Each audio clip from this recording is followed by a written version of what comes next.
the sun rose gently over the land of Israel. Soft light touched the hills, the fields, and the stone cities. People were waking up. Children stirred. Fathers prepared for work. Mothers lit fires and baked bread. This land had known war. It had known fear. But now it was quiet. A great king named David had ruled here for many years. He had been brave. He had loved God. He had protected the people. But now King David was gone, and the land waited for a new king. The new king was Solomon. Solomon was not old. He was not loud. He was not proud. When the crown was placed on his head, it felt heavy, not because it was made of gold, but because it carried responsibility.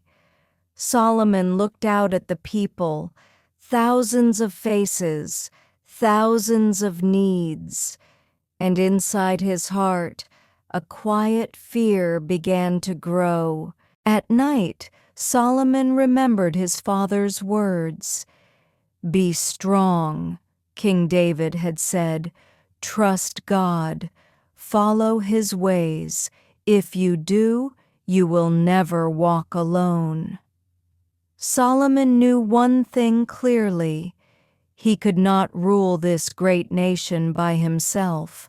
Solomon traveled to a place of worship near Jerusalem. He bowed his head. He lifted his heart. He prayed not as a king, but as a child asking for help. That night, Solomon slept, and God spoke.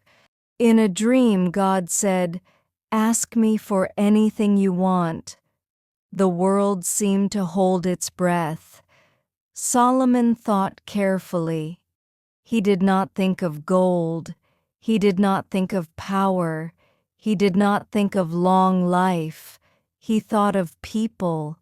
Solomon answered, "I am young. I do not know how to lead.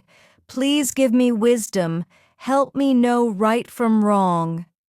God was pleased, and God answered, "I will make you wiser than anyone who has ever lived, and I will also give you honor and peace." Solomon woke up. Nothing around him looked different, but everything inside him had changed. From that day on, wisdom walked beside him. One morning, 2 women came to the palace. They were crying. They were shouting. Between them was one living baby. Each woman said, "He is mine." The room filled with tension. Solomon listened. He was calm. Then he spoke. "Bring me a sword." Gasps filled the room. Solomon said the baby would be divided.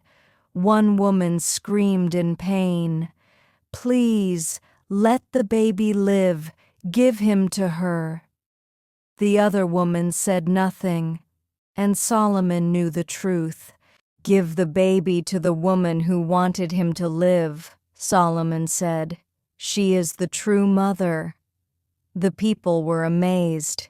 They whispered, "God has given this king wisdom." News spread.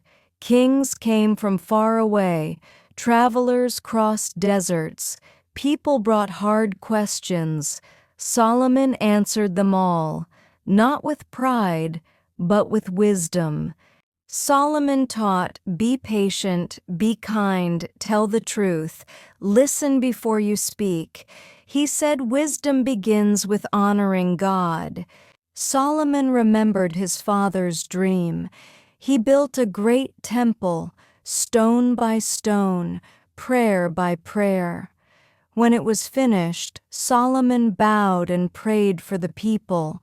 The kingdom prospered. There was peace. There was food, there was safety, gold filled the palace, but wisdom filled Solomon's heart. Yet Solomon never forgot. Riches can fade, power can disappear, but wisdom lasts.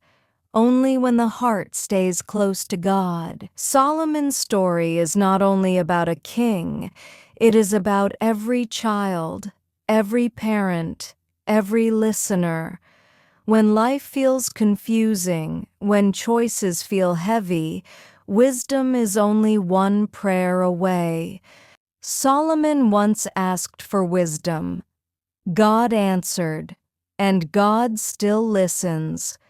When we ask with honest hearts, He guides us, quietly, faithfully, lovingly.